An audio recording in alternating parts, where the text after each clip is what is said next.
ਵਾਹਿਗੁਰੂ ਜੀ ਕਾ ਖਾਲਸਾ ਵਾਹਿਗੁਰੂ ਜੀ ਕੀ ਫਤਿਹ। ਮੈਂ ਤੁਹਾਡੀ ਹੋਸਟ ਰੀਤ ਕੌਰ, ਨਿਊਜ਼ ਟੀਵੀ 84 ਦੇ ਨਾਲ। ਵਿਊਅਰਸ, 1984 ਤੋਂ ਲੈ ਕੇ 1995 ਤੱਕ ਪੰਜਾਬ ਦੇ ਵਿੱਚ ਜ਼ਬਰ ਦੀ ਐਸੀ ਹਨੇਰੀ ਚਲਾਈ ਗਈ ਜਿਸ ਵਿੱਚ ਹਜ਼ਾਰਾਂ ਬੇਕਸੂਰ ਨੌਜਵਾਨਾਂ ਨੂੰ ਘਰੋਂ ਚੁੱਕ ਕੇ ਅਣਪਛਾਤੀਆਂ ਲਾਸ਼ਾਂ ਬਣਾ ਦਿੱਤਾ ਗਿਆ।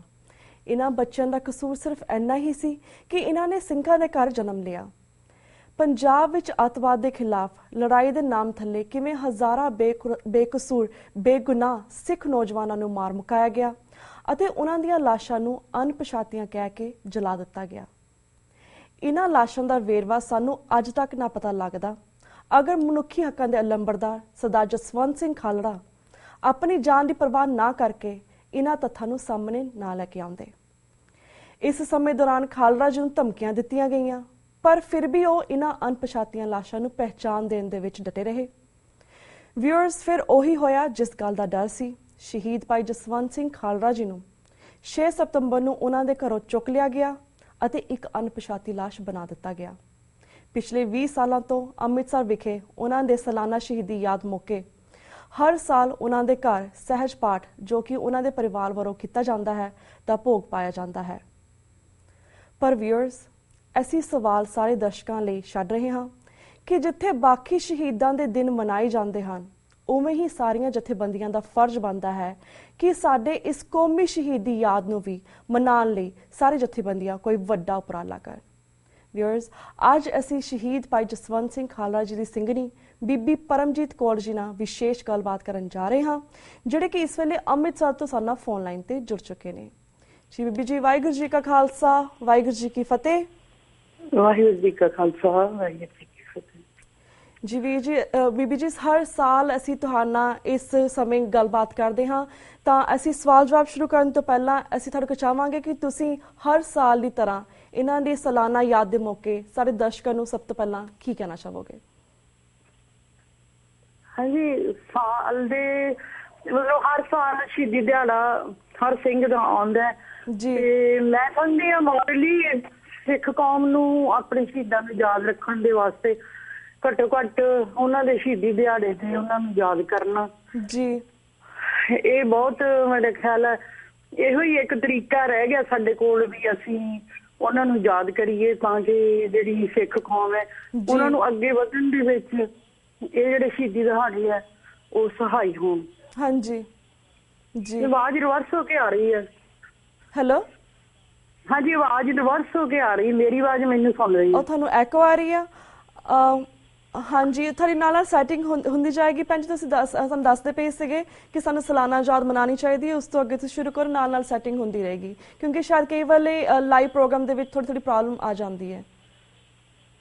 ਅੱਛਾ ਜੀ, ਤਾਂ ਭੈਣ ਜੀ ਹੁਣ ਅਸੀਂ ਅੱਗੇ ਵੀ ਸ਼ੁਰੂ ਕਰਦੇ ਹਾਂ। ਜਿਸ ਤਰ੍ਹਾਂ 6 ਸਤੰਬਰ ਨੂੰ ਤੁਹਾਡੇ ਘਰੇ ਪਾਠ ਦਾ ਭੋਗ ਪਾਇਆ, ਸਹਿਜ ਪਾਠ ਦਾ ਭੋਗ ਪਾਇਆ ਜਾਵੇਗਾ, ਤਾਂ ਅਸੀਂ ਜਾਣਨਾ ਚਾਹਾਂਗੇ ਕਿ ਹੋਰ ਕਿਹੜੀਆਂ ਜਿਹੜੀਆਂ ਜਥੇਬੰਦੀਆਂ ਨੇ ਉਹ ਸ਼ਮੂਲੀਅਤ ਕਰ ਰਹੀਆਂ ਨੇ ਇਸ ਵਿੱਚ? ਦੇਖੋ ਜੀ, ਇਹ ਇੱਕ ਬਹੁਤ ਵੱਡੀ ਮੈਂ ਕਹਿੰਦੀ ਹਾਂ ਸਿੱਖ ਪੰਥ ਲਈ ਸਮੱਸਿਆ ਹੀ ਆ। ਅਸੀਂ ਸਾਰੇ ਆ ਸਿੱਖ ਜਥੇਬੰਦੀਆਂ ਨੂੰ ਜਾਂ ਜਿੰਨੇ ਵੀ ਹਿਊਮਨ ਰਾਈਟਸ ਦੇ ਲੋਕ ਹੈ ਉਹਨਾਂ ਨੂੰ ਨਿੱਜੀ ਤੌਰ ਤੇ ਤਾਂ ਮੈਂ ਕਹਿ ਨਹੀਂ ਸਕਦੀ ਵੀ ਅਸੀਂ ਹਰ ਬੰਦੇ ਨੂੰ ਅਪਰੋਚ ਕੀਤਾ, ਪਰ ਅਸੀਂ ਖੁੱਲਾ ਸੱਦਾ ਦਿੱਤਾ ਹੋਇਆ ਵੀ ਹਰ ਜਥੇਬੰਦੀ ਜਿਹੜੀ ਸਰਦਾਰ ਜਸਵੰਤ ਸਿੰਘ ਖਾਲੜਾ ਦੇ ਕੰਮ ਨੂੰ ਸਮਝਦੀ ਹੈ ਉਹਨਾਂ ਨੂੰ ਸ਼ਮੂਲੀਅਤ ਕਰਨੀ ਚਾਹੀਦੀ ਹੈ ਜੀ। ਤੇ ਇਹ ਸੱਦਾ ਦੇਣ ਵਾਲੀ ਗੱਲ ਮੈਂ ਨਹੀਂ ਸਮਝਦੀ ਵੀ ਅਸੀਂ ਘਰ ਘਰ ਜਾ ਕੇ ਸੱਦੇ ਦੇਈਏ। ਅਸੀਂ ਇਹਦੇ ਤੇ ਇੰਟਰਨੈਟ ਤੇ ਵੀ ਤੇ ਇਸ਼ਤਿਹਾਰਾਂ ਰਾਹੀਂ ਵੀ ਸਾਰਾ ਜਿਹੜਾ ਓਪਨ ਸੱਦਾ ਦਿੱਤਾ ਹੋਇਆ ਹੈ। ਤੇ ਹੁਣ ਵੇਖੋ ਕੌਣ ਪਹੁੰਚਦਾ, ਪਰ ਫਿਰ ਵੀ ਮਨੁੱਖੀ ਅਧਿਕਾਰਾਂ ਦੇ ਵਕੀਲ ਜਾਂ ਜਿਹੜੇ ਇਸ ਪਲੇਟਫਾਰਮ ਤੇ ਕੰਮ ਕਰਦੇ ਆ ਜਾਂ ਜਿਹੜੇ ਪਰਿਵਾਰ ਜਿਹੜੇ ਵਿਕਟਿਮ ਹੈ ਉਹ ਜ਼ਰੂਰ ਹਾਜ਼ਰੀ ਭਰਨਗੇ। ਮੈਂ ਇੰਨਾ ਜ਼ਰੂਰ ਦਾਅਵੇ ਨਾ ਕਹਿ ਸਕਦੀ ਜੀ। ਤੇ ਭੈਣ ਜੀ, ਜਿਸ ਤਰ੍ਹਾਂ ਅਸੀਂ ਹਮੇਸ਼ਾ ਸਪੈਸ਼ਲੀ ਯੰਗ ਜਨਰੇਸ਼ਨ ਦੇ ਵਿੱਚ ਅਸੀਂ ਕੌਮੀ ਸ਼ਹੀਦਾਂ ਦੀ ਗੱਲਬਾਤ ਕਰਦੇ ਹਾਂ। ਹੈਲੋ, ਹਾਂਜੀ ਹਾਂਜੀ, ਜਿਸ ਤਰ੍ਹਾਂ ਅਸੀਂ ਆਪਣੇ ਫਰੈਂਡ ਸਰਕਲ ਦੇ ਵਿੱਚ ਹਮੇਸ਼ਾ ਅਸੀਂ ਕੌਮੀ ਸ਼ਹੀਦਾਂ ਦੀ ਗੱਲਬਾਤ ਕਰਦੇ ਹਾਂ, ਪਰ ਜਿਸ ਤਰ੍ਹਾਂ ਜਿਹੜੇ ਬਾਕੀ ਸ਼ਹੀਦ ਨੇ ਉਹਨਾਂ ਦੀ ਸਾਲਾਨਾ ਬਰਸੀ ਮਨਾਈ ਜਾਂਦੀ ਹੈ ਤਾਂ ਹਮੇਸ਼ਾ ਜਥੇਦਾਰ ਅਕਾਲ ਤਖਤ ਸਾਹਿਬ ਜਾਂ ਫਿਰ ਅਕਾਲ ਤਖਤ ਸਾਹਿਬ ਤੇ ਜਾਂ ਹਰਿਮੰਦਰ ਸਾਹਿਬ ਤੇ ਉਹਨਾਂ ਦੀ ਅਰਦਾਸ ਕਰਵਾਈ ਜਾਂਦੀ ਹੈ। ਮੈਂ ਸਿਰਫ ਆਪਣੀ ਨੌਲੇਜ ਜਾਣਨਾ ਚਾਹਾਂਗੀ ਕਿ ਸਾਡੇ ਵੀਰ ਸ਼ਹੀਦ ਭਾਈ ਖਾਲੜਾ ਜੀ ਲਈ ਵੀ ਅੰਮ੍ਰਿਤਸਰ ਵਿਖੇ ਜਾਂ ਅਕਾਲ ਤਖਤ ਸਾਹਿਬ ਵਿਖੇ ਅਰਦਾਸ ਕੀਤੀ ਜਾਂਦੀ ਹੈ?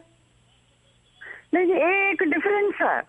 ਜਿਹੜੇ ਦੂਜੇ ਸਾਡੇ ਸ਼ਹੀਦ ਆ, ਜਿਵੇਂ ਹਜੇ ਕੱਲ ਪਰਸੋਂ ਦਿਲਾਵਰ ਸਿੰਘ ਸ਼ਹੀਦ ਦੀ ਬਰਸੀ ਵੀ ਮਨਾਈ ਗਈ ਆ, ਹੋਰ ਵੀ ਸਿੰਘਾਂ ਦੀਆਂ ਬਰਸੀਆਂ ਅਕਾਲ ਤਖਤ ਸਾਹਿਬ ਤੋਂ ਪ੍ਰਵਾਨਿਤ ਮਨਾਈਆਂ ਜਾਂਦੀਆਂ।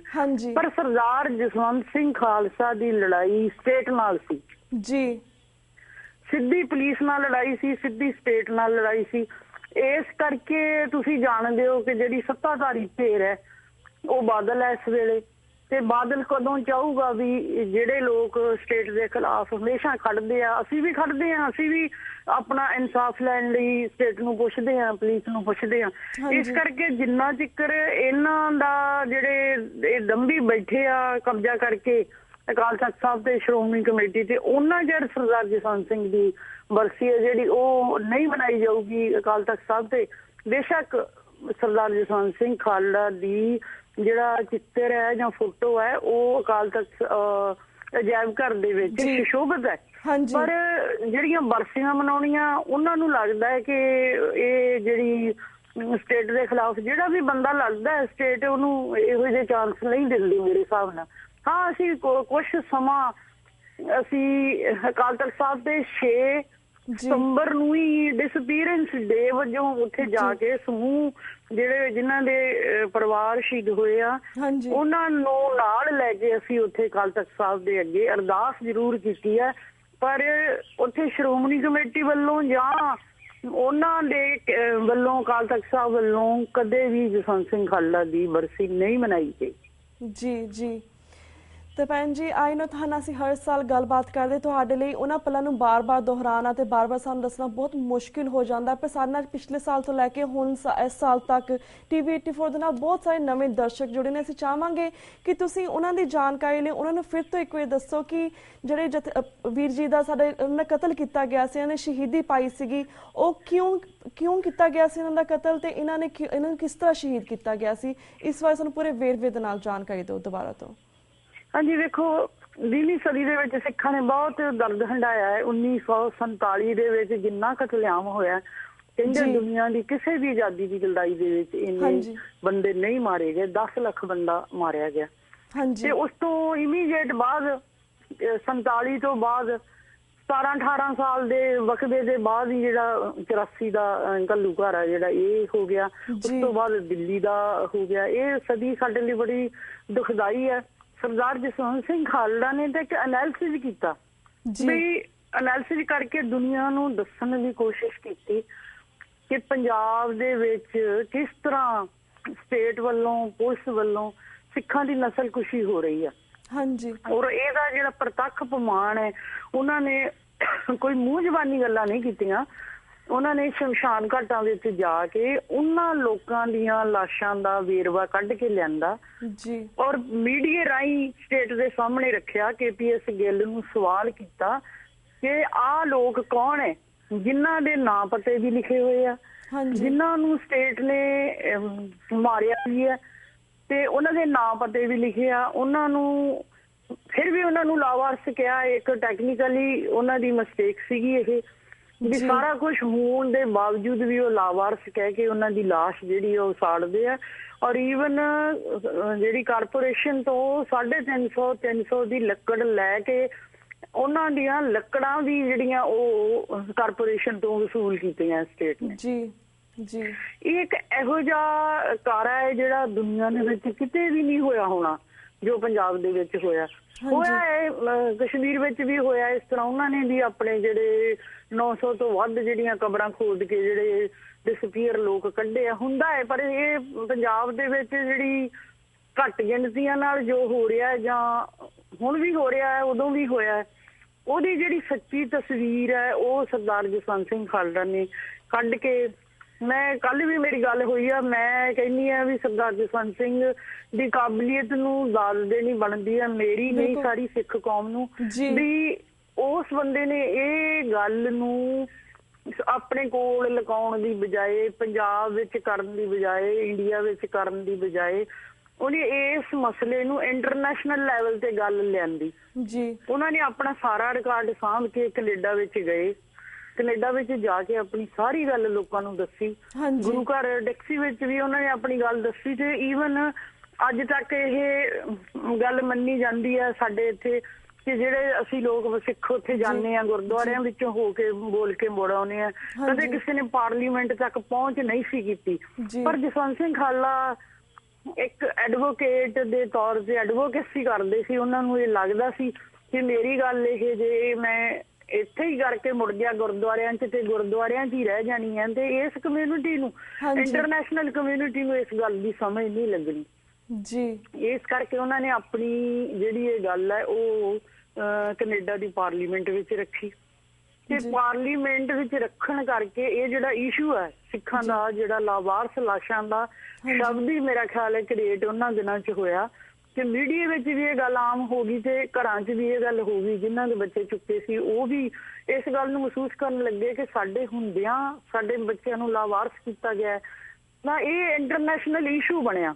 ਹਾਂਜੀ, ਦੋ ਗੱਲਾਂ ਇਹਦੇ ਵਿੱਚੋਂ ਨਿਕਲੀਆਂ, ਇੱਕ ਤਾਂ ਇਹਨੂੰ ਇੰਟਰਨੈਸ਼ਨਲ ਲੈਵਲ ਤੇ ਜਗ੍ਹਾ ਮਿਲੀ, ਦੂਜਾ ਸਰਦਾਰ ਜਸਵੰਤ ਸਿੰਘ ਖਾਲੜਾ ਨੇ ਜਿਹੜੀ ਆਪਣੀ ਸ਼ਹਾਦਤ ਦਿੱਤੀ ਆ ਉਹਦੇ ਨਾਲ ਇੱਕ ਬਹੁਤ ਵੱਡੀ ਲਾਵਾਰਸ ਜਿਹੜੀਆਂ ਰੋਜ਼ ਐਨਕਾਊਂਟਰ ਹੁੰਦੇ ਸੀ, ਝੂਠੇ ਮੁਕਾਬਲੇ ਹੁੰਦੇ ਸੀ, ਉਹਨਾਂ ਨੇ ਇੱਕ ਠੱਲ ਪਈ ਜੀ। ਬਿਲਕੁਲ, ਭਾਵੇਂ ਉਹਨਾਂ ਦੀ ਕੁਰਬਾਨੀ ਉਸ ਡੇਟ ਵਿੱਚ ਜਦੋਂ ਅਸੀਂ ਆਪਣੀ ਮਾਨਸਿਕਤਾ ਨਾਲ ਸੋਚਦੇ ਹਾਂ ਤੇ ਹਰ ਇੱਕ ਬੰਦੇ ਨੂੰ ਲੱਗਦਾ ਕਿ ਸਾਡਾ ਬੰਦਾ ਜਿਹੜਾ ਉਹ ਨਜਾਇਜ਼ ਮਾਰਿਆ ਗਿਆ, ਪਰ ਜਸਵੰਤ ਸਿੰਘ ਖਾਲੜਾ ਨੂੰ ਉਹਨਾਂ ਨੇ ਕਿ ਉਸ ਵੇਲੇ ਦੀ ਇਸ ਸਰਕਾਰ ਨੇ ਕਿਹਾ ਸੀਗਾ ਵੀ ਅਸੀਂ ਇਹ ਬੰਦਾ ਠੀਕ ਚੱਕਿਆ, ਪਰ ਅਸੀਂ ਚੁੱਕ ਗਲਤ ਤਰੀਕੇ ਨਾਲ ਲਿਆ, ਸਾਨੂੰ ਘਰੋਂ ਨਹੀਂ ਸੀ ਚੁੱਕਣਾ ਚਾਹੀਦਾ, ਇਹ ਬੰਦੇ ਨੂੰ ਅਸੀਂ ਠੀਕ ਚੱਕਿਆ, ਬੰਦਾ ਸਾਨੂੰ ਇਹੋ ਹੀ ਚਾਹੀਦਾ ਸੀ ਤੇ ਅਸੀਂ ਇਹਦੇ ਨਾਲ ਇਵੇਂ ਹੀ ਕਰਨਾ ਸੀ।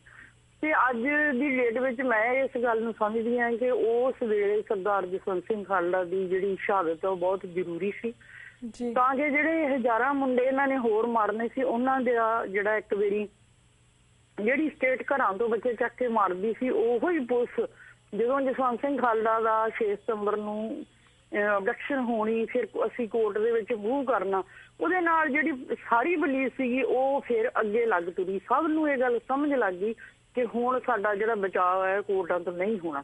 ਬੇਸ਼ੱਕ ਕਦੇ ਕੋਰਟਾਂ ਨੇ ਸਿੱਖਾਂ ਨੂੰ ਨਿਆਂ ਤੇ ਨਹੀਂ ਦਿੱਤਾ, ਫਿਰ ਵੀ ਅਸੀਂ ਇਹ ਰਸਤਾ ਅਖਤਿਆਰ ਕੀਤਾ ਕਿ ਇਹ ਕਿਉਂ ਜਸਵੰਤ ਸਿੰਘ ਨੇ ਚੁੱਕਿਆ। ਤੁਹਾਨੂੰ ਹੈਰਾਨੀ ਹੋਵੇਗੀ ਕਿ ਸਿਰਫ 8 ਦਿਨ ਦੇ ਵਿੱਚ ਹੀ ਪੰਜਾਬ ਪੁਲਿਸ ਦਾ, ਪੰਜਾਬ ਸਟੇਟ ਦਾ ਉਦੋਂ ਸਰੀਨ ਸੀਗਾ ਐਡਵੋਕੇਟ ਜਨਰਲ, ਉਹਨੇ ਜਾ ਕੇ ਕੋਰਟ ਦੇ ਵਿੱਚ ਇਹ ਗੱਲ ਕਹੀ, ਕਿਉਂਕਿ ਇੰਟਰਨੈਸ਼ਨਲ ਦਬਾਅ ਸੀਗਾ ਕੈਨੇਡਾ, ਅਮਰੀਕਾ, ਹੋਰ ਜਿੱਥੇ ਵੀ ਜਸਵੰਤ ਸਿੰਘ ਦੀ ਗੱਲ ਪਹੁੰਚੀ ਸੀ ਸਾਰਿਆਂ ਨੇ ਇਸ ਐਡਰੈਸ ਬਣਾਇਆ ਸਰਕਾਰਾਂ ਦੇ ਕਿ ਇਹ ਦੱਸਿਆ ਜਾਵੇ ਕਿ ਜਸਵੰਤ ਸਿੰਘ ਕਿੱਥੇ ਆ। ਤਾਂ ਐਡਵੋਕੇਟ ਜਨਰਲ ਨੂੰ ਇਹ ਖਬਰ ਲੱਗੀ ਸੀ ਕਿ ਉਹਨੇ ਆਪਣੇ ਹੱਥ ਖੜੇ ਕੀਤੇ ਜਾ ਕੇ ਵੀ ਸਾਨੂੰ ਬੰਦਾ ਨਹੀਂ ਲੱਭਦਾ ਤੇ ਤੁਸੀਂ ਕਿਸੇ ਵੀ ਪ੍ਰਾਈਵੇਟ ਏਜੰਸੀ ਤੋਂ ਇਨਕੁਆਇਰੀ ਕਰਾ ਸਕਦੇ ਆ ਜੀ। ਬੇਸ਼ੱਕ ਉਹ ਇਸ ਗੱਲ ਤੋਂ ਸਾਰੀ ਗੱਲ ਸਪਸ਼ਟ ਹੁੰਦੀ ਸੀ ਕਿ ਉਹਨਾਂ ਨੇ ਜਸਵੰਤ ਸਿੰਘ ਨੂੰ ਨਹੀਂ ਰੱਖਿਆ, ਪਰ ਫਿਰ ਵੀ ਅਸੀਂ ਇਹ ਲੰਮੀ ਲੜਾਈ, ਕਾਨੂੰਨ ਦੀ ਲੰਮੀ ਲੜਾਈ ਦੇ ਵਿੱਚ ਗਏ। 2011 ਦੇ ਵਿੱਚ ਜਾ ਕੇ ਅਸੀਂ ਇਸ ਜਿਹੜੀ ਸੁਪਰੀਮ ਕੋਰਟ ਦੇ ਵਿੱਚ ਇਹਦੀ ਫਾਈਨਲ ਜਿਹੜੇ ਹੋਇਆ ਜੀ। ਪਰ ਜਸਵੰਤ ਸਿੰਘ ਖਾਲੜਾ ਨੇ 2-4 ਗੱਲਾਂ ਹੋਰ ਵੀ ਆਪਣੀ ਲਾਈਫ ਦੇ ਵਿੱਚ, 95 ਦਾ ਸਾਰਾ ਵਰਾ ਹੀ ਉਹਨਾਂ ਲਈ ਬੜਾ ਸੰਘਰਸ਼ਸ਼ੀਲ ਸੀਗਾ। 95 ਦੀ ਜਨਵਰੀ ਵਿੱਚ ਹੀ ਉਹਨਾਂ ਨੇ ਇਹ ਗੱਲਾਂ ਇੱਕ ਪ੍ਰੈਸ ਨੋਟ ਰਾਹੀਂ ਅਖਬਾਰ ਵਿੱਚ ਕਹਿ ਦਿੱਤੀਆਂ ਸੀਗੀਆਂ ਕਿ ਮੈਂ ਇਹ ਕੰਮ ਪ੍ਰੋਫੈਸ਼ਨ ਦੇ ਤੌਰ ਤੇ ਨਹੀਂ ਕਰਦਾ, ਮੈਂ ਇਹ ਕੰਮ ਉਹਨਾਂ ਲੋਕਾਂ ਲਈ ਕਰਦਾ ਜਿਨ੍ਹਾਂ ਦੇ ਬੱਚੇ ਇਹਨਾਂ ਨੇ ਡਿਸਪੀਅਰ ਕੀਤੇ ਆ। ਜੇ ਮੇਰਾ ਵੀ ਇਹ ਹਸ਼ਰ ਹੁੰਦਾ, ਜੇ ਮੇਰੀ ਵੀ ਲਾਸ਼ ਨੂੰ ਉਹ ਇਸ ਤਰ੍ਹਾਂ ਕਰਦੇ ਆ ਤਾਂ ਮੇਰੀ ਲਾਸ਼ ਦੇ ਜ਼ਿੰਮੇਵਾਰ ਕੋਈ ਸਧਾਰਨ ਪੁਲਿਸ ਵਾਲੇ ਨਹੀਂ ਹੋਣਗੇ, ਮੇਰੀ ਮੌਤ ਦੇ ਜ਼ਿੰਮੇਵਾਰ KPS ਗਿੱਲ ਤੇ ਬੇਅੰਤ ਸਿੰਘ ਹੋਣਗੇ। ਇਹ ਉਹਨਾਂ ਦੇ ਪ੍ਰੈਸ ਨੋਟ, ਆਪਣਾ ਹੱਥੀਂ ਲਿਖਿਆ ਪ੍ਰੈਸ ਨੋਟ ਹੈ ਜਿਹਦੇ ਵਿੱਚ ਇਹ ਗੱਲਾਂ ਸਾਰੀਆਂ ਉਹਨਾਂ ਨੇ ਕਿਹਾ। ਦੂਜਾ ਉਹਨਾਂ ਨੇ ਕਿਹਾ ਮੈਂ ਕੋਰਟਾਂ ਵਿੱਚ ਜਾਊਂਗਾ ਜੀ, ਜੇ ਕੋਰਟਾਂ ਨੇ ਮੇਰੀ ਗੱਲ ਨਹੀਂ ਸੁਣੀ ਤਾਂ ਮੈਂ ਲੋਕ ਕਚਹਿਰੀ ਵਿੱਚ ਜਾਊਂਗਾ, ਜੇ ਉੱਥੇ ਵੀ ਮੇਰੀ ਗੱਲ ਨਹੀਂ ਬਣੀ ਤੇ ਮੈਂ ਪਰਮਾਤਮਾ ਦੀਆਂ ਬਰੂਹਾਂ ਵਿੱਚ ਜਾਣ ਨੂੰ ਤਰਜੀਹ ਦੇਵਾਂਗਾ। ਤੇ ਇਹ ਸਾਰੀਆਂ ਗੱਲਾਂ ਉਹਨਾਂ ਨੇ ਜਦੋਂ ਕੀਤੀਆਂ ਇਹ ਸ਼ਹਾਦਤ ਦੀ ਬੁੱਕਲ ਦੇ ਵਿੱਚ ਬਹਿ ਕੇ ਕੀਤੀਆਂ। ਔਰ ਮੈਂ ਇਹ ਗੱਲ ਕਹਿੰਦੀ ਹਾਂ ਕਿ ਜਦੋਂ ਉਹ 27 ਜੁਲਾਈ 1995 ਨੂੰ ਇੰਡੀਆ ਵਾਪਸ ਆਏ ਆ, 27 ਜੁਲਾਈ ਤੋਂ ਲੈ ਕੇ 6 ਸਤੰਬਰ ਤੱਕ ਉਹ ਬਿਲਕੁਲ ਆਪਣੇ ਆਪ ਨੂੰ ਗੁਰੂ ਦੇ ਸਮਰਪਿਤ ਕਰਕੇ ਬੈਠੇ ਸੀ, ਉਹਨਾਂ ਲੋਕਾਂ ਨੂੰ ਸਮਰਪਿਤ ਕਰਕੇ ਬੈਠੇ ਸੀ, ਆਪਣੀ ਜ਼ਿੰਦਗੀ ਉਹਨਾਂ ਸ਼ਹੀਦਾਂ ਨੂੰ ਸਮਰਪਿਤ ਕਰਕੇ ਬੈਠੇ ਸੀ। ਔਰ ਇਹ ਸੱਚ ਉਹਨਾਂ ਨੂੰ ਬਿਲਕੁਲ ਨੇੜੇ ਲੱਗਦਾ ਸੀ। ਸਾਨੂੰ ਹੁਣ ਇਹ ਚੀਜ਼ਾਂ ਮਹਿਸੂਸ ਹੁੰਦੀਆਂ ਕਿ ਉਹ ਬੰਦਾ ਬਿਲਕੁਲ ਤਿਆਰ ਸੀਗਾ ਕਿ ਮੈਨੂੰ ਜੇ ਸ਼ਹਾਦਤ ਦੇਣੀ ਪਊਗੀ ਤੇ ਮੈਂ ਦੇਣੀ ਹੈ। ਔਰ ਇਹ ਅੱਜ ਦੀ ਡੇਟ ਦੇ ਵਿੱਚ ਸਮੇਂ ਦੇ ਨਾਲ ਜਿਹੜਾ ਬੰਦਾ ਉਹ ਕੁਝ ਸਿੱਖਦਾ, ਐਨਾਲਿਸਿਸ ਕਰਦਾ ਲਾਈਫ ਦਾ, ਮੈਂ ਵੀ ਇਹਨੇ ਸੋਚਿਆ ਵੀ ਜਸਵੰਤ ਸਿੰਘ ਦੀ ਸ਼ਹਾਦਤ ਬੜੀ ਜ਼ਰੂਰੀ ਸੀ ਉਹਨਾਂ ਦਿਨਾਂ ਦੇ ਵਿੱਚ ਜੋ ਹੋਈ। ਬਿਲਕੁਲ। ਤੇ ਉਹਦੇ ਨਾਲ ਜੇ ਸਟੇਟ ਹਿੱਲੀ, ਨਰਸਿਮਹਾ ਰਾਓ ਤੱਕ ਹਿੱਲੀ ਸਟੇਟ, ਇਸ ਤੋਂ ਬਾਅਦ ਐਨਕਾਊਂਟਰ ਬੰਦ ਹੋਏ। ਦੋ ਗੱਲਾਂ ਹੋਈਆਂ, ਬੇਅੰਤ ਸਿੰਘ ਤੇ ਵੈਸੇ ਹੀ 6 ਦਿਨ ਪਹਿਲਾਂ ਗਲੋਂ ਲੱਥ ਗਿਆ ਸੀ, ਪਰ ਇਸ ਤੋਂ ਬਾਅਦ KPS ਗਿੱਲ ਵੀ ਹੋਰ ਆਪਣੀ ਤਰੱਕੀ ਚਾਹੁੰਦਾ ਸੀ, ਪਰ ਉਹਨੂੰ ਵੀ ਉਸ ਵੇਲੇ ਸਮਝ ਲੱਗ ਗਈ ਕਿ ਹੁਣ ਮੇਰਾ ਜਿਹੜਾ ਦਾ ਐਂਡ ਹੈ, ਤੇ ਉਹਨੂੰ ਵੀ ਜਿਹੜਾ ਉਹਨੂੰ ਫਾਰਗ ਕਰਕੇ ਤੇ ਫੇਰ ਨਵਾਂ ਜਿਹੜਾ ਪੁਲਿਸ ਅਫਸਰ ਲਾਇਆ ਗਿਆ। ਬਹੁਤ ਕੁਝ ਹੋਇਆ ਇਹਨਾਂ ਦਿਨਾਂ ਦੇ ਵਿੱਚ, ਪਰ ਜੋ ਵੀ ਹੋਇਆ ਮੈਨੂੰ ਐਂ ਲੱਗਦਾ ਇਹ ਜ਼ਿੰਦਗੀ ਹੈ ਜਿਹੜੀ ਇਹ ਸੰਘਰਸ਼ ਦਾ ਹੀ ਨਾਂ ਹੈ। ਤੇ ਅਸੀਂ ਵੀ ਇਸ ਸੰਘਰਸ਼ 'ਚ ਪਏ ਤੇ ਸੰਘਰਸ਼ ਨੂੰ ਦੇਖਿਆ ਵੀ, ਹੰਢਾਇਆ ਵੀ। ਉਹਦੇ ਰਿਜ਼ਲਟ ਵੀ ਮੈਂ ਕਹਿੰਦੀ ਹਾਂ ਬਹੁਤ ਪੋਜ਼ਿਟਿਵ ਤਾਂ ਨਹੀਂ, ਪਰ ਦੁਨੀਆ ਨੂੰ ਦੱਸਣ ਲਈ ਬਹੁਤ, ਦੁਨੀਆ ਨੂੰ ਜਿਹੜੇ ਮਨੁੱਖੀ ਅਧਿਕਾਰਾਂ ਦੇ ਲਈ ਕੰਮ ਕਰਦੇ ਆ, ਔਰ ਦੁਨੀਆ ਨੂੰ ਜਿੱਥੇ ਸਿੱਖਾਂ ਨੂੰ ਇਹ ਕਹਿ ਕੇ ਭੰਡਿਆ ਜਾਂਦਾ ਸੀ, ਇਹ ਕਿਹਾ ਜਾਂਦਾ ਸੀ ਕਿ ਸਿੱਖ ਤਾਂ ਟੋਟਲੀ ਮਿਲੀਟੈਂਟ ਆ, ਟੋਟਲੀ ਖਾੜਕੂ ਸ਼ਬਦ ਤਾਂ ਬਾਅਦ ਚ ਆਇਆ, ਇਹ ਤੇ ਅੱਤਵਾਦੀ ਆ, ਇਹਨਾਂ ਦਾ ਤਾਂ ਹੋਰ ਕੋਈ ਕੰਮ ਹੀ ਨਹੀਂ ਹੈ। ਪਰ ਜਸਵੰਤ ਸਿੰਘ ਦੀ ਸ਼ਹਾਦਤ ਨੇ ਜਦੋਂ ਫੈਕਟ ਐਂਡ ਫਿਗਰ ਦੇ ਨਾਲ ਦੁਨੀਆ ਦੇ ਸਾਹਮਣੇ ਅੰਕੜੇ ਰੱਖੇ ਤਾਂ ਲੋਕਾਂ ਨੂੰ ਸਮਝ ਲੱਗੀ। ਫਿਰ ਮੀਡੀਆ ਦਾ ਝੁਕਾਅ ਵੀ ਦੂਜੇ ਪਾਸੇ ਨੂੰ ਹੋਇਆ, ਫਿਰ ਥੋੜੀ ਗੱਲ ਤੁਰੀ ਬਈ ਨਹੀਂ ਸਿੱਖਾਂ ਦੇ ਨਾਲ ਵੀ ਬਹੁਤ ਧੱਕਾ ਹੋਇਆ, ਕਿਵੇਂ ਇਹਨਾਂ ਨੂੰ ਚੱਕ ਕੇ ਮਾਰਿਆ ਗਿਆ ਹੈ। ਇਹ ਸਾਰਾ ਕੁਝ ਇੱਕ ਪ੍ਰੋਸੈਸ ਦੇ ਵਿੱਚ ਹੋਇਆ। ਤੇ ਅੱਜ ਦੀ ਡੇਟ ਦੇ ਵਿੱਚ ਉਹੋ ਹੀ ਪਰਿਵਾਰ ਜਿਨ੍ਹਾਂ ਨੂੰ ਅੱਤਵਾਦੀਆਂ ਦੇ ਪਰਿਵਾਰ ਪਿੰਡਾਂ ਦੇ ਵਿੱਚ ਕਹਿ ਕੇ ਬੁਲਾਇਆ ਜਾਂਦਾ ਸੀ, ਅੱਜ ਉਹ ਮਾਣ ਫਖਰ ਨਾਲ ਕਹਿ ਸਕਦੇ ਆ ਕਿ ਸਾਡੇ ਜਿਹੜੇ ਬੰਦੇ ਆ ਪੁਲਿਸ ਨੇ ਐਨਕਾਊਂਟਰ ਕੀਤੇ ਆ, ਉਹਨਾਂ ਨੂੰ ਥੋੜਾ ਬਹੁਤਾ ਕੁਝ ਲੋਕਾਂ ਨੂੰ ਮੁਆਵਜ਼ਾ ਵੀ ਮਿਲਿਆ। ਤੇ ਇਹ ਸਰਕਾਰ ਦੀਆਂ ਗਲਤੀਆਂ ਜਿਹੜੀਆਂ ਉਹਨਾਂ ਨੇ ਕੀਤੀਆਂ, ਬੇਸ਼ੱਕ ਉਹ ਕੁਝ ਵੀ ਹੈ, ਪਰ ਮੈਂ ਅੱਜ ਵੀ ਚੈਲੰਜ ਕਰਦੀ ਹਾਂ ਪੂਰੀ ਸਰਕਾਰ ਨੂੰ, ਪੂਰੀ ਪੁਲਿਸ ਨੂੰ ਵੀ ਕੋਈ ਸਾਨੂੰ ਗੁਨਾਹ ਤਾਂ ਦੱਸੇ ਸਾਡਾ ਵੀ। ਜਸਵੰਤ ਸਿੰਘ ਖਾਲੜਾ ਨੇ ਕੀ ਪੁੱਛਿਆ ਸੀ ਤੁਹਾਨੂੰ? ਸਿਰਫ ਇੰਨਾ ਹੀ ਕਿਹਾ ਸੀਗਾ ਜਿਹੜੇ ਲੋਕ ਤੁਸੀਂ ਮਾਰਤੇ ਆ ਔਰ ਉਹਨਾਂ ਦੇ ਸੰਸਕਾਰ ਵੀ ਕਰ ਦਿੱਤੇ ਆ, ਕੀ ਤੁਸੀਂ ਉਹਨਾਂ ਦੇ ਡੈਥ ਸਰਟੀਫਿਕੇਟ ਦੇ ਸਕਦੇ ਹੋ? ਸਵਾਲ ਤਾਂ ਇੰਨਾ ਹੀ ਸੀਗਾ। ਤੇ ਉਹਦਾ ਇਹਨਾਂ ਨੇ ਕਿੰਨਾ ਮਤਲਬ ਉਦੋਂ ਬਖਲਾਈ ਹੋਈ ਪੁਲਿਸ ਸੀ, ਉਹਨਾਂ ਨੂੰ ਲੱਗ ਗਿਆ ਕਿ ਇਸ ਬੰਦੇ ਨੂੰ ਖਤਮ ਕਰਕੇ ਸ਼ਾਇਦ ਅਸੀਂ ਸਾਰੇ ਸੱਚ ਤੇ ਪਰਦਾ ਪਾ ਸਕਦੇ ਹਾਂ, ਪਰ ਜੇ ਨਹੀਂ ਹੋਇਆ ਇਹਦੇ ਨਾਲ ਸਗੋਂ ਸਾਰੀ ਜਿਹੜੀ ਕਹਾਣੀ ਉਹ ਖੁੱਲਣੀ ਸ਼ੁਰੂ ਹੋ ਗਈ। ਸਰਕਾਰਾਂ ਬੜੀਆਂ ਬੇਈਮਾਨ ਹੈ, ਸੈਂਟਰ ਬੜੀ ਬੇਈਮਾਨ ਹੈ, ਮੈਂ ਕਹਿੰਦੀ ਜੁਡੀਸ਼ਰੀ ਬੜੀ ਬੇਈਮਾਨ ਹੈ। ਜੇ ਉਹ ਚਾਹੁੰਦੀ ਤਾਂ ਜਦੋਂ CBI ਨੇ ਇਹ ਕੇਸ ਨੂੰ ਵਾਚ ਕੀਤਾ, 297 ਲੋਕ ਜਿਹੜੇ 3 ਸ਼ਮਸ਼ਾਨਾ ਘਾਟਾਂ ਦੇ ਵਿੱਚ ਜਿਨ੍ਹਾਂ ਦੀਆਂ ਡੈਡ ਬੋਡੀਜ਼ ਡਿਸਟਰੋਏ ਕੀਤੀਆਂ, ਤੇ ਉਹਨਾਂ ਨੂੰ ਇਹ ਲੱਗਿਆ ਵੀ ਅਸੀਂ ਇਹ ਜਿਹੜਾ ਕੰਮ ਕੀਤਾ ਹੈ ਉਹਨਾਂ ਨੂੰ ਇਹ ਭੁਲੇਖਾ ਹੀ ਰਹੇ ਸੀ ਪਹਿਲਾਂ ਵੀ ਸਾਨੂੰ ਕੋਈ ਪੁੱਛਣ ਵਾਲਾ ਹੀ ਨਹੀਂ। ਪਰ ਜਦੋਂ ਕੋਰਟ ਦੇ ਵਿੱਚ ਹੌਲੀ ਹੌਲੀ ਉਹਨਾਂ ਦੀ ਪੁੱਛ ਪ੍ਰਤੀਤ ਹੋਈ ਤਾਂ CBI ਨੇ ਸਾਰੀ ਗੱਲ ਮੰਨੀ ਕਿ ਇਹ 297 ਜਿਹੜੇ ਲੋਕ ਹੈ ਇਹਨਾਂ ਨੇ ਇਲੀਗਲੀ ਮਾਰਿਆ ਹੈ, ਔਰ ਜੇ ਇਹ ਕੋਈ ਖੁੱਲਦਾ ਹੈ ਤੇ ਇਹਦੇ ਵਿੱਚੋਂ 38 ਲੋਕਾਂ ਦੇ ਉੱਤੇ FIR ਦਰਜ ਹੋ ਸਕਦੀ ਹੈ ਕਤਲ ਦੀ। ਪਰ ਇਹਨਾਂ ਨੇ ਉਹ ਸਟੇ ਕਰਾ ਕੇ ਕੋਰਟਾਂ ਦੇ ਵਿੱਚੋਂ ਇਹ ਕਹਾਣੀ ਨੂੰ ਹਜੇ ਤੱਕ ਵੀ ਅੱਗੇ ਨਹੀਂ ਤੁਰਨ ਦਿੱਤਾ। ਅੱਜ ਜੇ ਮੁਆਵਜ਼ਾ ਮਿਲਿਆ ਹੈ ਤਾਂ ਇਸ ਗੱਲ ਦਾ ਮਿਲਿਆ ਕਿ ਇਹਨਾਂ ਨੂੰ ਤੁਸੀਂ ਇਲੀਗਲੀ ਸੰਸਕਾਰ ਕਿਉਂ ਕੀਤੇ ਆ, ਇਸ ਗੱਲ ਦਾ ਨਹੀਂ ਮਿਲਿਆ ਕਿ ਬੰਦੇ ਕਿਉਂ ਮਾਰੇ ਆ। ਬਹੁਤ ਇਤਿਹਾਸ ਦੇ ਵਿੱਚ ਰਹਿਣ ਲਈ ਬਹੁਤ ਕੁਝ ਕਰਨਾ ਪੈਣਾ ਹੈ ਹਜੇ ਸਿੱਖ ਕੌਮ ਨੂੰ।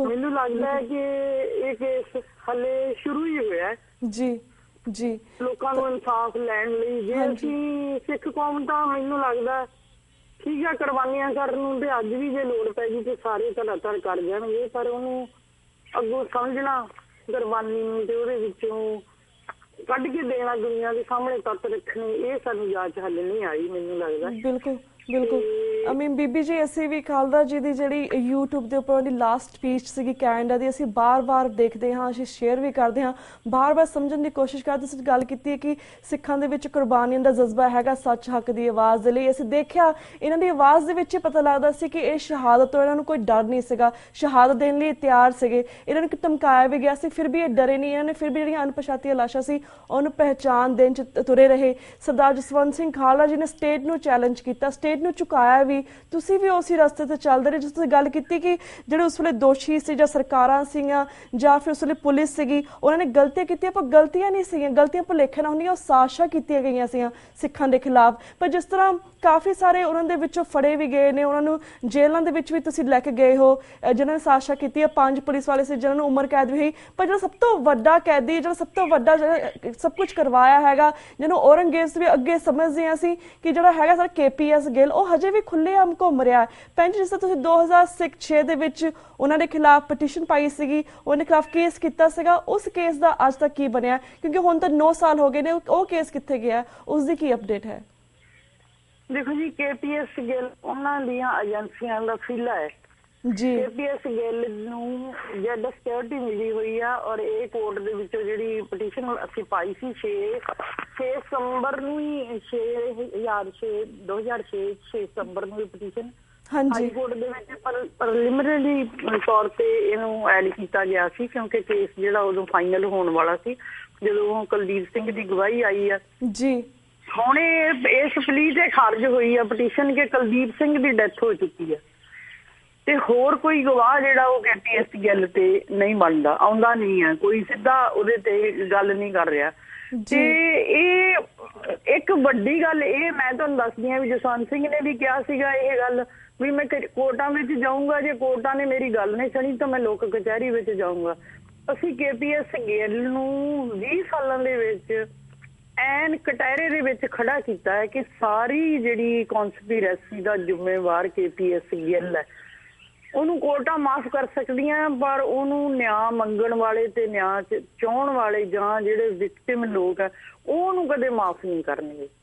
ਤੇ ਠੀਕ ਹੈ, ਉਹ ਅੱਜ ਵੀ ਜੇ ਉਹਨੂੰ ਅਮਨ ਕਾਨੂੰਨ ਦਾ ਮਸੀਹਾ ਬਣਾ ਕੇ ਪੇਸ਼ ਕੀਤਾ ਜਾਂਦਾ, ਅੱਜ ਵੀ ਦੀਨਾਨਗਰ ਚ ਗੋਲੀ ਚੱਲ ਜਾਵੇ ਤੇ KPS ਬਿਆਨ ਦਿੰਦਾ ਵੀ ਸਮਰੱਥ ਹੈ ਜੀ, ਪੰਜਾਬ ਪੁਲਿਸ ਨੂੰ ਅਧਿਕਾਰ ਵੱਧ ਦੇਣੇ ਚਾਹੀਦੇ ਆ। ਇਹ ਕੁਛ ਚੱਲਦਾ ਸਟੇਟਾਂ ਦੇ ਵਿੱਚ, ਅਸੀਂ ਮਿਨੋਰਟੀ ਦੇ ਵਿੱਚ ਆ। ਹਾਂਜੀ ਠੀਕ ਹੈ। ਮੈਂ ਅੱਜ ਕਿਤੋਂ ਪੜ੍ਹਿਆ ਹੈ ਵੀ ਕੀ ਸਰਕਾਰਾਂ ਇਹ ਵੇਟ ਕਰ ਰਹੀਆਂ ਕਿ ਜਿਵੇਂ ਬੇਅੰਤ ਸਿੰਘ ਨੂੰ ਸਜ਼ਾ ਦਿੱਤੀ ਗਈ ਹੈ ਇਵੇਂ ਇਹਨਾਂ ਲੋਕਾਂ ਨੂੰ ਸਜ਼ਾ ਦਿੱਤੀ ਜਾਵੇ। ਜੇ ਕਾਨੂੰਨ ਇਹਨਾਂ ਨੂੰ ਸਜ਼ਾ ਨਹੀਂ ਦਿੰਦਾ ਤੇ ਲੋਕ ਕੀ ਕਰਨਗੇ ਜੀ? ਤੇ ਵੀ ਕੀ ਸਰਕਾਰਾਂ ਇਹ ਵੇਟ ਕਰ ਰਹੀਆਂ ਵੀ ਜੇ ਇਹਨੇ ਨਹੀਂ, ਜੇ ਤੁਸੀਂ ਇਹਨੇ ਨਿਆਂ ਨਹੀਂ ਦਿੰਦੇ, ਜੇ ਸਿੱਖਾਂ ਨੂੰ, ਜੇ ਇੰਦਰਾ ਗਾਂਧੀ ਨੇ ਸਾਡੀ ਅਕਾਲ ਤਖ਼ਤ ਸਾਹਿਬ ਨੂੰ ਸ਼ਹੀਦ ਕੀਤਾ ਹੈ, ਜੇ ਉਹਨੇ ਤੇ ਫਿਰ ਉਹਨੂੰ ਉਹਦੀ ਸਜ਼ਾ ਮਿਲੀ ਬਣਦੀ। ਤੇ ਚਾਹੀਦਾ ਤਾਂ ਇਹ ਨਹੀਂ ਹੈ ਵੀ ਜਿਨ੍ਹਾਂ ਨੂੰ ਕਾਨੂੰਨ ਸਜ਼ਾ ਨਹੀਂ ਦਿੰਦਾ ਉਹਨਾਂ ਨੂੰ ਲੋਕ ਸਜ਼ਾ ਦੇਣ। ਤੇ ਮੈਂ ਇਹ ਦਾਅਵੇ ਨਾਲ ਕਹਿੰਦੀ ਹਾਂ ਕਿ ਇਹਦੀ ਜਿਹੜੀ ਮੌਤ ਆ ਕੁੱਤੇ ਦੀ ਮੌਤ ਹੋਊਗੀ ਜੀ। ਅੱਜ ਕੱਲ ਉਹਨੂੰ ਜੋ ਵੀ ਉਹ ਜਿੱਥੇ ਵੀ ਕਿਤੇ ਮਾੜੀ ਜਿਹੀ ਇੰਸੀਡੈਂਟ ਹੁੰਦੀ ਹੈ ਤੇ ਉਹਨੂੰ ਕੌਮ ਦਾ ਸ਼ਾਂਤੀ ਦਾ ਮਸੀਹਾ ਪੇਸ਼ ਕੀਤਾ ਜਾਂਦਾ ਵੀ ਉਹਨੇ ਪੰਜਾਬ ਦੇ ਵਿੱਚ ਸ਼ਾਂਤੀ ਲਿਆਂਦੀ। ਹੁਣ ਇਹ ਗੱਲਾਂ ਸਾਨੂੰ ਪੁੱਛ ਕੇ ਵੇਖੋ ਜਾਂ ਉਹਨਾਂ ਪਰਿਵਾਰਾਂ ਨੂੰ ਪੁੱਛ ਕੇ ਵੇਖੋ ਵੀ ਕਿਹੜੀ ਸ਼ਾਂਤੀ ਲਿਆਂਦੀ ਇਹਨੇ। ਹਾਂਜੀ ਜੀ ਹਾਂਜੀ 15 ਸਾਲ ਦੇ ਬੱਚੇ ਚੱਕ ਕੇ ਇਹਨਾਂ ਨੇ ਨਾਮ ਲੈ ਲਏ, ਔਰ ਇਹ ਸਾਰਾ ਰਿਕਾਰਡ ਹੈ ਜਿਹੜਾ ਉਸ ਵੇਲੇ ਦੀ ਵਿਧਾਨ ਸਭਾ ਦੇ ਵਿੱਚ ਕਿ ਹਾਲੇ ਤੱਕ ਪਿਆ ਜੀ, ਕਿੰਨੇ ਬੰਦਿਆਂ ਨੂੰ ਪ੍ਰਮੋਸ਼ਨਾਂ ਮਿਲੀਆਂ ਤੇ ਕਿੰਨੇ ਬੰਦਿਆਂ ਨੂੰ ਇਹਨਾਂ ਨੇ ਇਨਾਮ ਦਿੱਤੇ। ਇਹ ਸਾਰਾ ਕੁਝ ਇੱਕ ਖੋਜ ਦਾ ਹਿੱਸਾ ਹੈ। ਇਹ ਸਾਰਾ ਕੁਝ ਸਾਨੂੰ ਚਾਹੀਦਾ ਹੈ ਕਿ ਜਿਹੜੇ ਪੜ੍ਹੇ ਲਿਖੇ ਲੋਕ ਆ ਜਾਂ ਜਿਹੜੇ ਕਿਸੇ ਕਾਨੂੰਨ ਦੇ ਵਿੱਚ ਜਾ ਕੇ ਸਾਰੀਆਂ ਗੱਲਾਂ ਪੁੱਛਣ ਵੀ ਕੌਣ ਲੋਕ ਆ ਜਿਨ੍ਹਾਂ ਨੂੰ ਬੰਦੇ ਮਾਰਨ ਦੇ ਇੰਨੇ ਇਨਾਮ ਔਰ ਇੰਨੀਆਂ ਤਰੱਕੀਆਂ ਦਿੱਤੀਆਂ। ਜੀ ਜੀ ਅਮੀ ਜਿਸ ਤਰ੍ਹਾਂ ਜਾਣਦੇ ਕਿ ਭਾਰਤ ਦੇ ਵਿੱਚ ਜਿਹਨਾਂ ਲੋਕਾਂ ਨੇ ਜ਼ਿਆਦਾ ਦਹਿਸ਼ਤਗਰਦੀ ਫੈਲਾਈ ਹੁੰਦੀ, ਜੋ ਜ਼ਿਆਦਾ ਕਤਲੇਆਮ ਕੀਤਾ ਹੁੰਦਾ, ਉਹਨਾਂ ਨੂੰ ਹੀ ਇਨਾਮ ਮਿਲਦੇ ਆ ਭਾਰਤ ਦੇ ਵਿੱਚ। ਪਰ ਜਿਸ ਤਰ੍ਹਾਂ ਤੁਸੀਂ ਜਾਣਦੇ ਕਿ ਜਿਹੜੀ ਬਾਹਰ ਦੀ ਜਨਰੇਸ਼ਨ ਆ, ਜੋ ਸਾਡੀ ਆਉਣ ਵਾਲੀ ਜਨਰੇਸ਼ਨ ਆ, ਜੋ ਸਾਡੀ ਹੁਣ ਦੀ ਜਨਰੇਸ਼ਨ, ਸਾਡੀਆਂ ਅੱਖਾਂ ਖੁੱਲੀਆਂ ਨੇ, ਸਾਨੂੰ ਪਤਾ ਕਿ ਸਾਡਾ ਕਿਹਨਾਂ ਨੇ ਕਤਲੇਆਮ ਕੀਤਾ ਸੀ, ਸਾਡੇ ਬਜ਼ੁਰਗਾਂ ਨੂੰ, ਜੋ ਸਾਡੇ ਬੱਚਿਆਂ ਨੂੰ, ਜੋ ਸਾਡੀ ਜਿਹੜੀ ਪਹਿਲੀ ਪੀੜ੍ਹੀ ਸੀ ਉਹਨਾਂ ਨੂੰ ਕਿਸ ਨੇ ਮਾਰਿਆ ਸੀ। ਸਾਡੀਆਂ ਅੱਖਾਂ ਖੁੱਲੀਆਂ ਹੋਈਆਂ ਨੇ ਇਸ ਚੀਜ਼ ਦੇ ਵਿੱਚ। ਤੇ ਭੈਣ ਜੀ ਤੁਹਾਡਾ ਬਹੁਤ ਬਹੁਤ ਧੰਨਵਾਦ ਕਿ ਤੁਸੀਂ ਇਹਨਾਂ ਸਾਰੇ ਤੱਥਾਂ ਨੂੰ ਸਾਡੇ ਦਰਸ਼ਕਾਂ ਦੇ ਸਾਹਮਣੇ ਹਰ ਸਾਲ ਦੀ ਤਰ੍ਹਾਂ ਇਸ ਸਾਲ ਵੀ ਲਿਆਂਦਾ। ਤੇ ਅਸੀਂ ਹਮੇਸ਼ਾ ਹੀ ਭਾਈ ਜਸਵੰਤ ਸਿੰਘ ਖਾਲੜਾ ਜੀ ਨੂੰ, ਉਹਨਾਂ ਦੀ ਸ਼ਹੀਦੀ ਨੂੰ ਪ੍ਰਣਾਮ ਕਰਦੇ, ਉਹਨਾਂ ਦੀ ਸ਼ਹਾਦਤ ਨੂੰ ਪ੍ਰਣਾਮ ਕਰਦੇ, ਕਿਉਂਕਿ ਉਹਨਾਂ ਦੀ ਵਜ੍ਹਾ ਨਾਲ ਹੀ ਜਿਹੜੇ ਉਹਨਾਂ ਦੀ ਸ਼ਹਾਦਤ ਦੇ ਬਾਅਦ ਹੀ ਜਿਹੜੇ ਬੱਚਿਆਂ ਦਾ ਕਤਲੇਆਮ ਸੀ ਰੁਕ ਗਿਆ। ਉਸ ਤੋਂ ਬਾਅਦ ਜਿਹੜੇ ਬੱਚੇ ਸੀਗੇ, ਅਸੀਂ ਕਾਫੀ ਸਾਰੇ ਬਚੇ ਹਾਂ। So thank you so much ਕਿ ਤੁਹਾਡੇ ਪਰਿਵਾਰ ਨੇ ਵੀ ਜੋ ਸਭ ਕੁਝ ਕੀਤਾ ਸਿੱਖ ਕੌਮ ਦੇ ਲਈ, ਤੁਹਾਡੇ ਹਸਬੈਂਡ ਨੇ ਜੋ ਕੀਤਾ, ਅਸੀਂ ਹਰ ਚੀਜ਼ ਨੂੰ ਪ੍ਰਣਾਮ ਕਰਦੇ ਹਾਂ। ਤੁਹਾਡਾ ਵੀ ਧੰਨਵਾਦ ਕਿ ਤੁਹਾਡੇ ਘਰ ਸਹਿਜ ਪਾਠ ਦਾ ਭੋਗ ਪੈ ਰਿਹਾ, ਤੁਸੀਂ ਫਿਰ ਵੀ ਆਪਣਾ ਟਾਈਮ ਕੱਢ ਕੇ ਸਾਰੇ ਦਰਸ਼ਕਾਂ ਦੇ ਰੂਬਰੂ ਹੋ ਰਹੇ, ਤੁਹਾਡਾ ਵੀ ਅਸੀਂ ਧੰਨਵਾਦ ਕਰਦੇ ਹਾਂ। ਸਾਡਾ ਹੁਣ ਵਕਤ ਵੀ ਬਹੁਤ ਲਿਮਿਟਿਡ ਹੁੰਦਾ, ਵਕਤ ਵੀ ਸਮਾਪਤੀ ਵੱਲ ਜਾ ਰਿਹਾ। ਤੁਹਾਡੇ ਕੋਲ ਇੱਥੇ ਇਜਾਜ਼ਤ ਵੀ ਲੈਂਦੇ ਹਾਂ। ਵਾਹਿਗੁਰੂ ਜੀ ਕਾ ਖਾਲਸਾ, ਵਾਹਿਗੁਰੂ ਜੀ ਕੀ ਫਤਿਹ। ਵਿਊਅਰਸ, ਇਸ ਦੇ ਨਾਲ ਅਸੀਂ ਤੁਹਾਡੇ ਕੋਲ ਇਜਾਜ਼ਤ ਲੈਂਦੇ ਹਾਂ। ਮੰਡੇ ਨੂੰ ਮਿਲਾਂਗੇ ਸੇਮ ਟਾਈਮ ਸੇਮ ਸ਼ੋਅ ਤੇ। ਤਦ ਤੱਕ ਲਈ ਵਾਹਿਗੁਰੂ ਜੀ ਕਾ ਖਾਲਸਾ, ਵਾਹਿਗੁਰੂ ਜੀ ਕੀ ਫਤਿਹ।